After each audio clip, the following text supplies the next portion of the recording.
आनंदाकडे आपली वाटचाल चालली. लाडू भेटेल पण नंतर भेटेल, 3 तास कसा पाहिजे.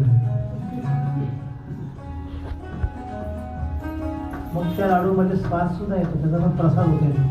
ते लाडू आहे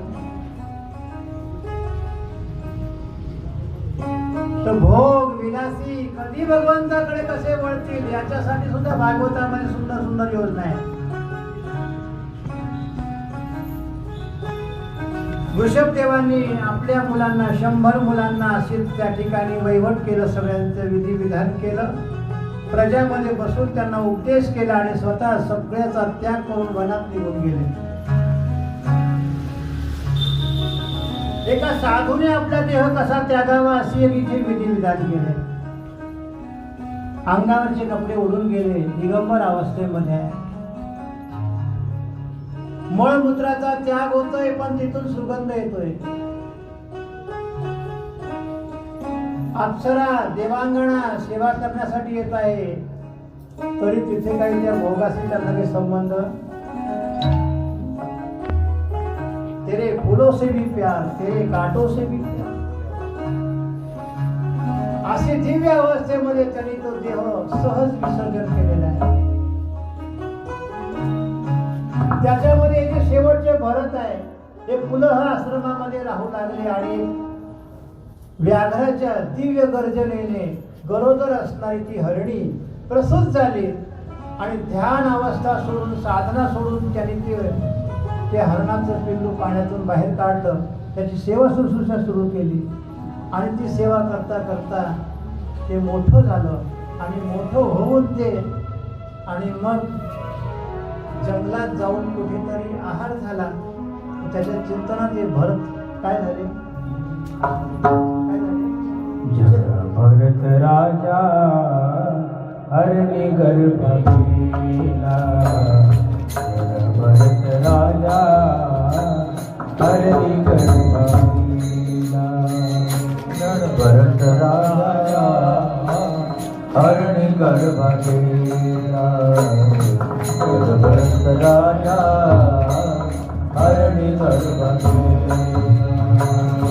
घाला तो घातला वासने, घाला तो घातला वासने. भरत राजा हरणी गर्भ गेला. भरत राजा हरणी गर्भ गेला. घाला तो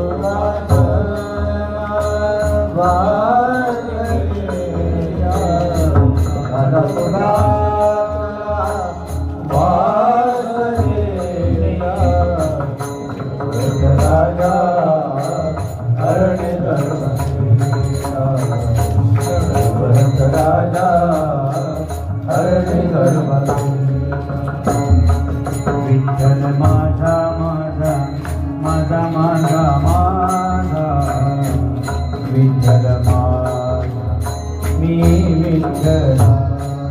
बोला सर्वांनी जय जय. हो विठ्ठल माझा माझा माझा माझा माझा विठ्ठल माझा मी विठ्ठल.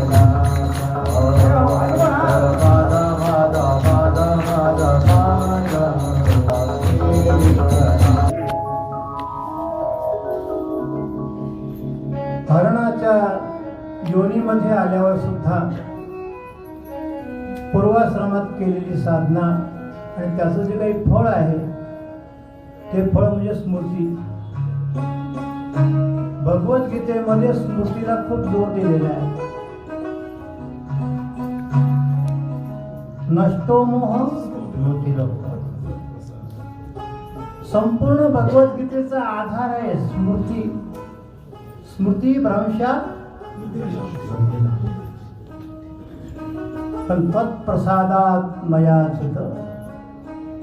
हे अच्युत, हे कृष्णा, तुझा प्रसाद आहे, माझी स्मृती कायम ठेव.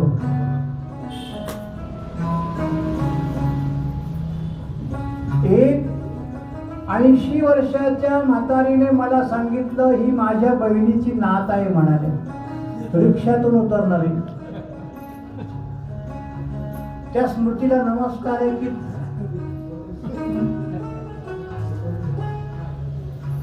80 वर्षाची म्हातारी म्हणते, ती माझी बहिणीची नात आहे. 4 सुना, 4 पुतण सुना तुमच्या भाषेत त्यातली एक.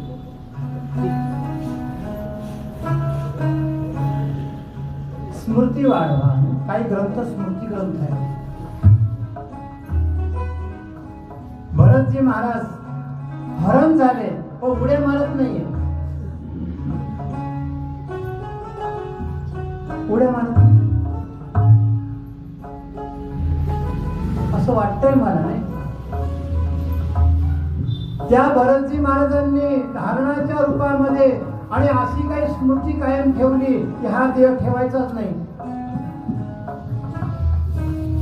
तात्काळ त्या देहाचा त्यांनी त्याग केला आणि एका ब्राह्मण कुळामध्ये जन्म घेऊन त्यांनी असणारे त्यांचं नाव तिथे भरत. पण भाऊ भाऊजाई त्याचा यज्ञोपवी संस्कार केला, त्याला गायत्री मंत्राची दीक्षा दिली. पण त्यांनी विचार केला तिथे पण स्मृती कायम की गायत्री मंत्राचा जप करायचाच नाही. तर केलं तर बंधन होईल, त्या कुळाचं बंधन. आतापर्यंत हरणी जातीचं बंधन, आता कुळाचं बंधन नको. बंधन कळून सुद्धा बंधनात पडले. अहो विचार करणार, जाग कोणाला करतात? जो जो जागा असेल तर जाग काय करायचं. ब्रह्मदेव जरी आले तर त्याला जागा करता येते, तो जागाच आहे. जागृती नावाचा प्रकार आहे. शेवटी घरात ते विधिविधान पाळत नाही ब्राह्मण कुळातलं त्याचा, आणि घरातून त्याचा तिरस्कार करून त्याला बाहेर शेतामध्ये ठेवलं. आणि शेतामध्ये ठेवल्यावर एक पीक राखायचं म्हणे. चांगली भाषा आहे ना, पीक राखायचं. पाखरं उडवायचे. भला मोठा नगारा दिला त्यांना, पाखरं आले की वाजवायचे म्हणजे पाखरं उडून जातील. पण पाखरं आल्यावर असे ते पाखरं प्रकृती बघायला शिकाल तुम्ही. प्रकृती बघा, दार उघडलं की तुम्हाला प्रकृती दिसते. अशी पाखरं आली आणि झोंबली त्या पिकाला, कंसाला, आणि खाऊ लागली, रिकामे जाऊ लागले घरी. तुकोबाराने म्हटलं, घरी तुमच्या लेकरांना घेऊन जा ना. तुकोबाराला ते पाखरं म्हणाले, आम्ही घरी घेऊन जात नाही. पण तुकोबाराच्या आंगड्याला खिसा नाही. आम्ही साताऱ्याला एका हॉस्पिटलमध्ये कथा केली रोग्यांसाठी. तर ते डॉक्टर दीपक डॉक्टर साताऱ्याचे प्रसिद्ध, आणि सुपनेकर बुवा आमचे कराड बंडाचा त्यांचे मित्र होते. आम्ही तिथे पारायण करून कथा सांगितली रोग्यांना. 6 रोगी, 6 माणसं, 12 होतो आम्ही फक्त कथेला. पण 12 लोकांना दवाखान्यात कथा सांगितली. त्या डॉक्टरने फोटो काढला तुकोबराई बनवून.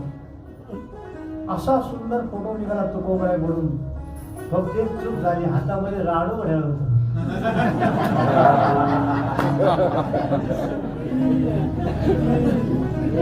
आमच्या भाषेत चव घातली तर घड्याळ.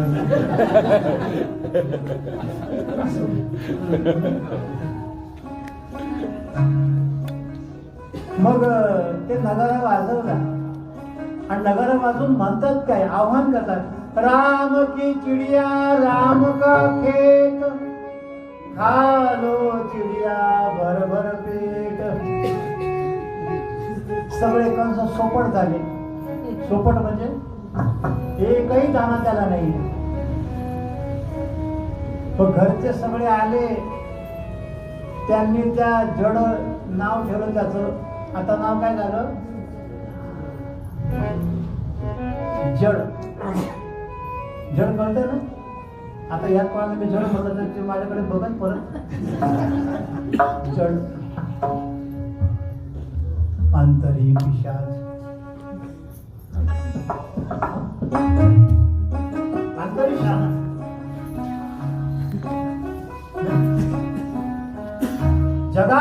पिशाच अंतरी शाणा सदा ब्रह्मी जाना निमग्न तो. शेतामधून बाहेर काढलं. आता किती आनंद झाला महाराज. कोणतंही बंधन नाही भजन करायला. एक राजाला आपल्या गुरुकडे ज्ञानाच्या प्राप्तीसाठी पालखीत बसून जायचे. एक कहार पालखी उचलणारा सेवक आजारी पडला आणि शोधा चौथ्याला. बघा शोधा चौथा म्हणजे कोण असणार हो. चौथी आजी ठाई चौथा शोधा. आणि त्याला पालखीला लावलंय. त्याने विचार केला पालखी उचलताना महाराजांनी जडभरत महाराजांनी मुंग्या अशा रांगेत चालल्या होत्या. आता जर मुंगीवर पाय पडला तर माझी योनी बदलणार अशी उडी मारली. आता पालखी उचलणाऱ्याने जर उडी मारली तर पालखीत बसण्याची काय हरकत होते. राजाचं डोकं टप्प्याला गेलं पालखीत. कोण आहे नीट चाला. तिघांनी एका स्वरात सांगितलं हा चौथा नवा नीट चालत नाही. राजाने त्याला सांगितलं तुला मी शिक्षा देईल. असं 2-3 वेळा झालं. तुला दंड देईल.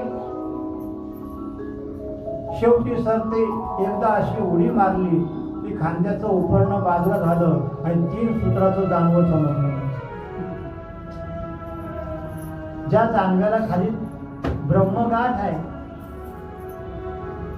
जानवं चावी बांधायला नसतं मला.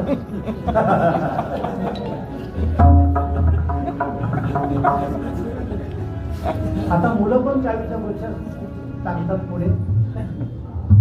त्यातली एकच चावी कामाची असते बाकी सगळे शो.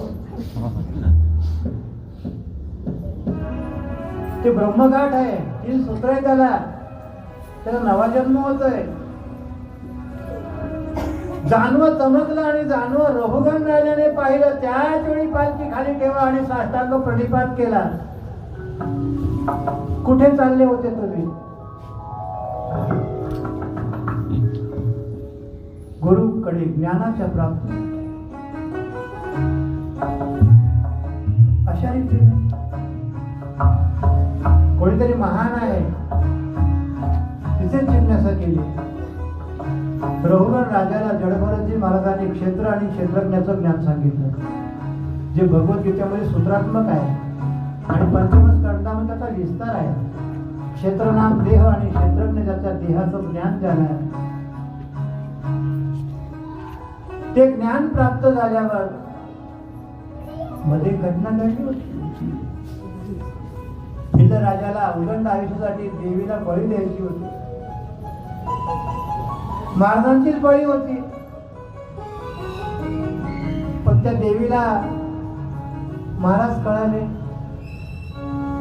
जितने तारे गगन में उतने शत्रु होय. जाको राखे साया मार सके ना कोई. त्या भगवती भद्रकालीने जडभरतांना हृदयाशी लावून संपूर्ण भिल्ल जातीचा संहार केला. लक्षात जेव्हा कोणी विशेष शक्ती आपल्याला आलिंगन देते त्या आलिंगनातून आलिंगन घडे. त्या भगवती महाभद्रकाळीचं आलिंगन आणि त्याच्याने पूर्ण झालेलं ते काही दिव्य ज्ञान रघुगण राजाला सापडलं. आणि रघुगण राजाने मग तर त्या जडभरतजी महाराजांच्या चरणाला लागलेली माती आणि त्या मातीमध्ये आपला अभिषेक करून घेतला. काय महिमा आहे. संतांच्या चरणाच्या मातीला डोक्यावर घेण्यासाठी देवही आतुर आहे. देव इच्छिरज शरणीची माती इच्छा करतात महाराज. रघुगण राजा धन्य धन्य झाले. जडभरतजी महाराज रघुगण राजाचे सगळ्या प्रश्नांची उत्तरं देतात. त्याला समाधान केलेलं आहे. भगवान शुकमुनी राजा परीक्षिताला सांगतात की राजन प्रतिकूल परिस्थितीमध्ये सुद्धा जीवाने भगवंताचं भजन सोडता कामा नये ही त्याची परीक्षा असते. अनपुणतेमध्ये सोपासेटवर कोणी देवाचं नाम घेईल, कोणी जप करेल. प्रतिकूल परिस्थितीमध्ये सुद्धा भगवंताचं भजन. जिस देश में जिस वेश में परवेश में रहो, राधा राधा रमन राधा राधा रमन राधा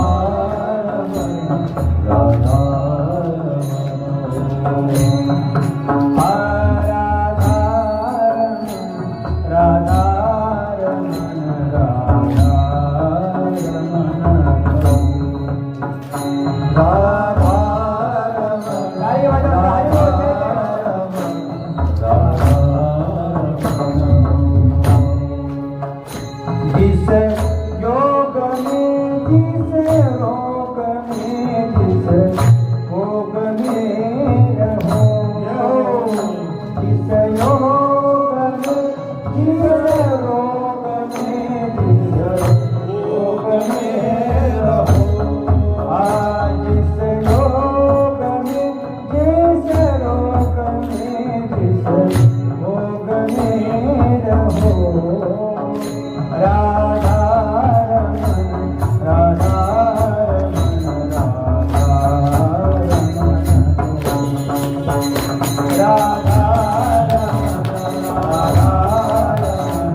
सत्संगाची महिमा आहे.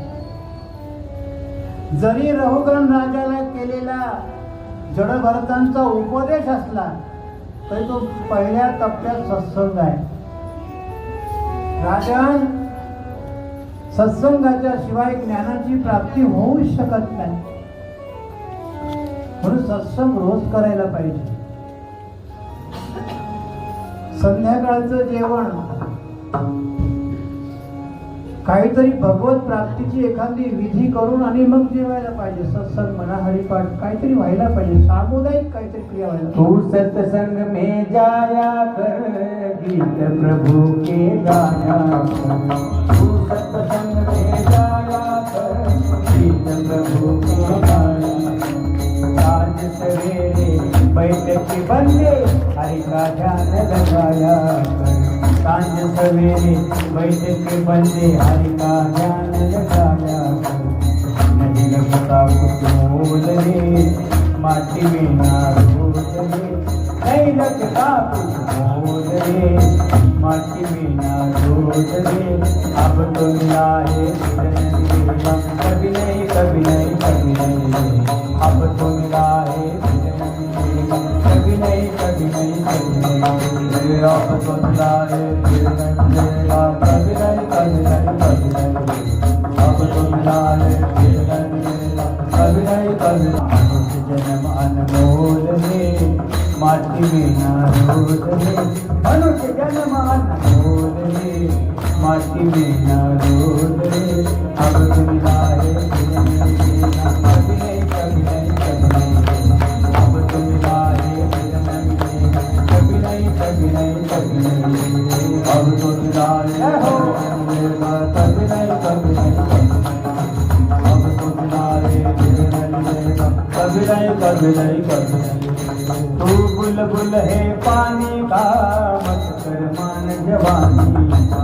तू बुलबुल है पानी का, मत कर मान जवानी. तू बुलबुल है पानी का मत कर मान जवानी का एक कमाई कर ले भाई पता नहीं जिंदगानी का एक कमाई कर ले भाई पता नहीं जिंदगानी का मीठा सबसे बोल रे माटी में न घोल रे मीठा सबसे बोल रे माटी में न घोल रे अब तो मिला है कभी नहीं कभी नहीं कभी नहीं अब तो मिला है कभी नहीं कभी नहीं कभी नहीं वो अब तो मिला है तेरे मन कर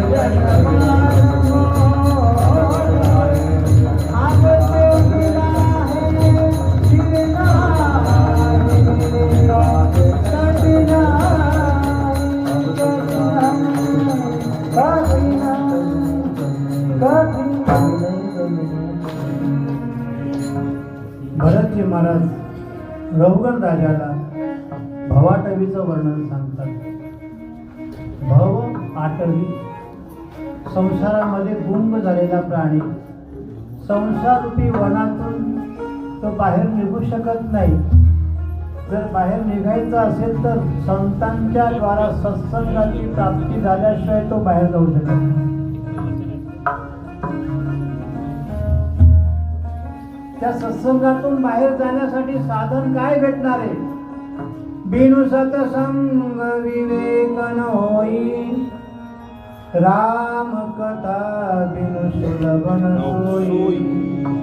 सत्संगातून विवेकाची प्राप्ती होते.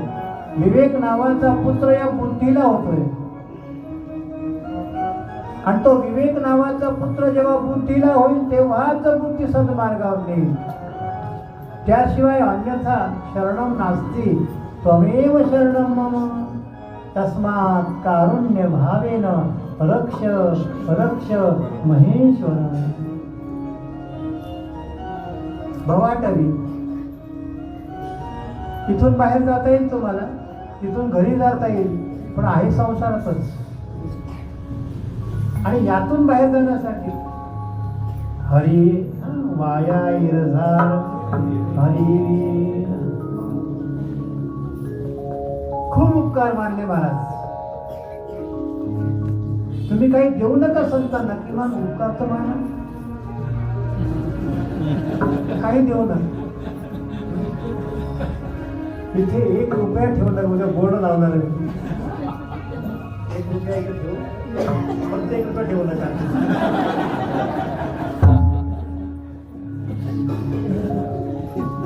द्या. हे 2 हात देण्यासाठी आहे. जेव्हा तुम्ही द्याल ना मग काही घेता येईल. पित्याच्या खिशात टाकलं तर काढायचा अधिकार आहे आणि नाही टाकलं तर चोरीचा शाप आहे आपल्याला, चोरीचा. म्हणून त्या परमपित्याच्या ठिकाणी आपली नोंद व्हावी, त्याची आपल्यावर नजर व्हावी, त्याचा आपल्याला अनुग्रह व्हावा म्हणून 6व्या स्कंदामध्ये चला. हरे नमः हरे नमः हरे नमः. 6व्या स्कंदाला अनुग्रह स्कंद म्हणतात. भगवंताचा अनुग्रह जीवासाठीच आहे. कोणीही भगवंताच्या अनुग्रहाने असणारा वंचित नाहीये. भगवान शुकमुनी राजा परीक्षिताला सांगतात की राजन, या 5व्या स्कंदाच्या ठिकाणी अंतिम भागामध्ये 28 प्रकारचे नरक सांगितले गेले. ते प्रामुख्याने 28 प्रकारचे नरक आहेत आणि 28 प्रकारच्या नरकांमध्ये विचार करा, नरक 28 आहे का? तुमच्या बुद्धीमध्ये जेवढे पाप कर्म आहे तेवढे नरक आहे.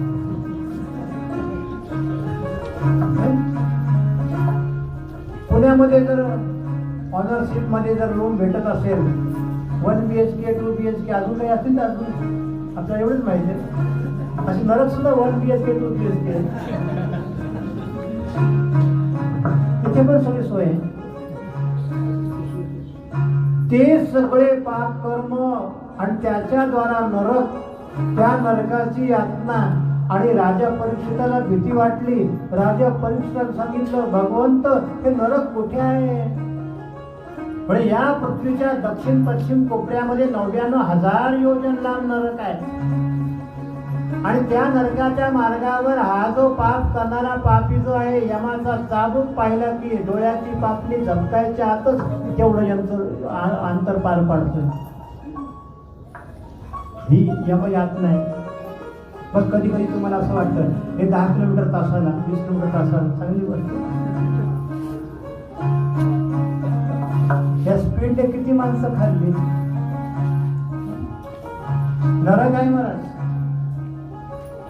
त्या नरकातून कोणी वाचलं का?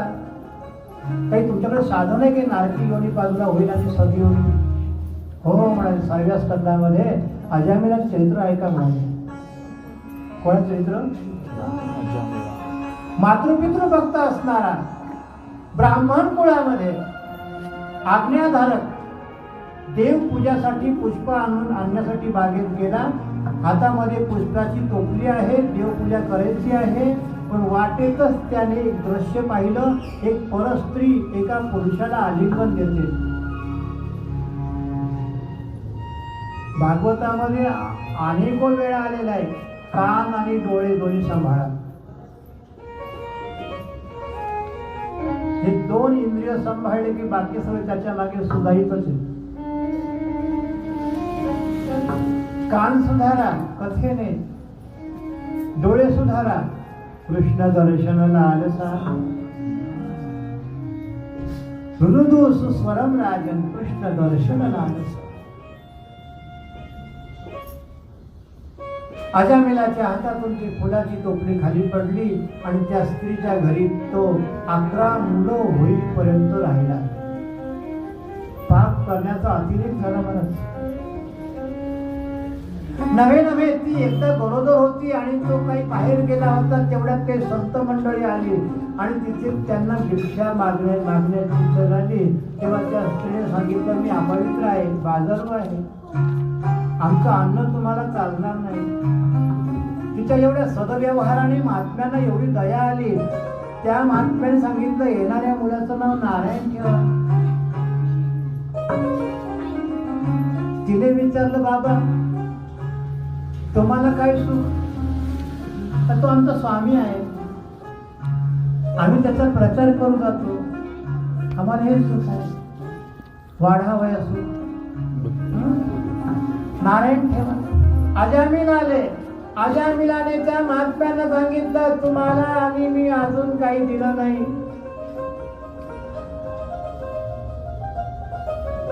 साधू म्हटले, आम्हाला काहीच नाही, येणाऱ्या मुलाचं नाव नारायण ठेव. बघा, महात्म्यांच्या सहवासामध्ये किती सत्संग करायचा. ही काही 7 दिवस नाही, 3 तास नाही. तात स्वर्ग अपवर्ग सुख धरिये तुला एक अंग. तुलनता ही सकल मिली जो सुख नव सतसंग. क्षणार्धाचा सत्संग पृथ्वीचा मोल एका बाजूला नाही, क्षणार्धाचा सत्संग एका बाजूला. महाराज अजामिलाला काही मोठा सत्संग नाही लाभला एवढा अरेंजमेंट करून. शेवटी सरते अजामिल त्या महात्म्यांना मारायला धावला होता, तरी महात्म्यांनी आपला पळ नाही काढली, आपला शिक्का जमवलाच अजामिलावर. चांगल्या माणसाला कोणी चांगलं सांगू शकतंय? आचार्य शंकराचार्य म्हणतात, महाराज म्हणतात, षटे षाठ्यं समाचरेत. षटसाठी षटच व्हावं लागतं मूर्खासाठी मूर्ख. पण महात्मे कधी माघार घेतात. त्या महात्म्यांचा प्रभाव त्या अजामिलावर पडला. येणाऱ्या मुलाचं नाव नारायण ठेवलंय. फक्त एवढा आनंद, उठता बसता खाता पिता देता घेता सगळ्या व्यवहारामध्ये नारायण नारायण नारायण नारायण नारायण. आणि काय मग एक दिवस अजामिल असताना तो पडलेला आहे पलंगावर, मरण कंठामध्ये आलेला आहे. आणि ते यमाचे दूत आले आणि यमाचे दूत त्याला बघायला भेटले. यमाचे दूत कसे येतात? मोबाईल घेऊन येतात. ट्रॅफिक पोलीस चित्र आहे, मोबाईल मध्ये बोलणाऱ्याला यमाचं दूध रेड्यावर बसलंय ना, चलो गाडी कितीची सो जाओ मरो. यमाचे 2 दूत असे होते की ज्यांनी पाय बांधले आणि 2 दूत असे होते की ते गळा बांधणार होते. पण तेवढ्यात त्याने आपला प्रकार केला. दूरे किरणासक्त पुत्रं नारायणं वयं. सगळे इंद्रिय व्याकुळ होऊन दूर खेळणाऱ्या मुलांमध्ये जो आपला मुलगा नारायण होता त्याचं आव्हान केलं. तो तर आला नाही, पण नारायणाचे 4 सेवक आले पार्षद दिव्य. यमाचे दूध पाहून तर भीती वाटली, पण देवाचे 4 सेवक पाहून असा आनंद झाला आणि त्यांनी लगेच आपलं कार्य केलं. हा आमचा आहे, सगळ्या बंधनापासून मुक्त केलं. अहो यांनी पाप केलंय, हे म्हणतात नाही त्याने नारायण म्हटलंय. अरे ते मुलाचं नाव आहे, असं मुलाचं किती सोय करावी परमार्थामध्ये, तरीही नाही तरी घेईना. नारदजी महाराज म्हणतात, हे असं काही दिव्य चरित्र आहे. शुकमुनी महाराज म्हणतात, बघा ना, भगवंताच्या 4 सेवकांनी यमाच्या दूतांना हाकलून लावलंय. त्या दिव्य दर्शनाने अजामिल त्याच्या बुद्धीचा पालट झाला. तो पापीचा पुण्यवान झाला, हरिभक्त झाला.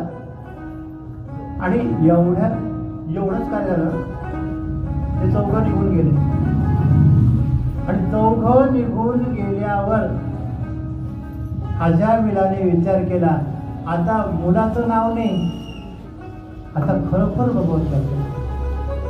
आणि त्यावेळी त्या नारायणाचा त्याला ध्यास लागला आणि पलंगा सगट वैकुंठाला गेला. गोपाल कसा गेला? आपल्याला बॅड सगट तिथून ससून जाऊ आपण, देवाकडे नाही झाला, झोपेतून गेलो ससून. बघा, मी पायवारीला होतो दिंडीमध्ये माऊली बरोबर, आणि सासवडमध्ये एवढा पाऊस पडला, एवढा पाऊस, आम्ही गुडघ्या एवढ्या पाण्यात ताटं पाण्यावर ठेवून जेवण केलं. आणि जेथून बीचं आणि आमचं थोडंसं गोड भांडण झालं शाळेत, ते मला सहन झालं. मी ट्रकमध्ये झोपून घेतलं आणि ट्रक गेली पुढे यमाई शिवरी. आणि यमाई शिवरीला ट्रकमध्ये गेल्यावर मग पाहिलं तर यमाई शिवरी, सासवड तर नाही. दिल्लीचे मालक म्हणले, इथून परत जा, माऊली बरोबर या. बरं आहे ना, का यमाई शिवरी ट्रक गेल्यामुळे ससूनची गोष्ट विसरून जा. अशी कुठेतरी पुढे जा, मागे जा, पण वाईट राहा.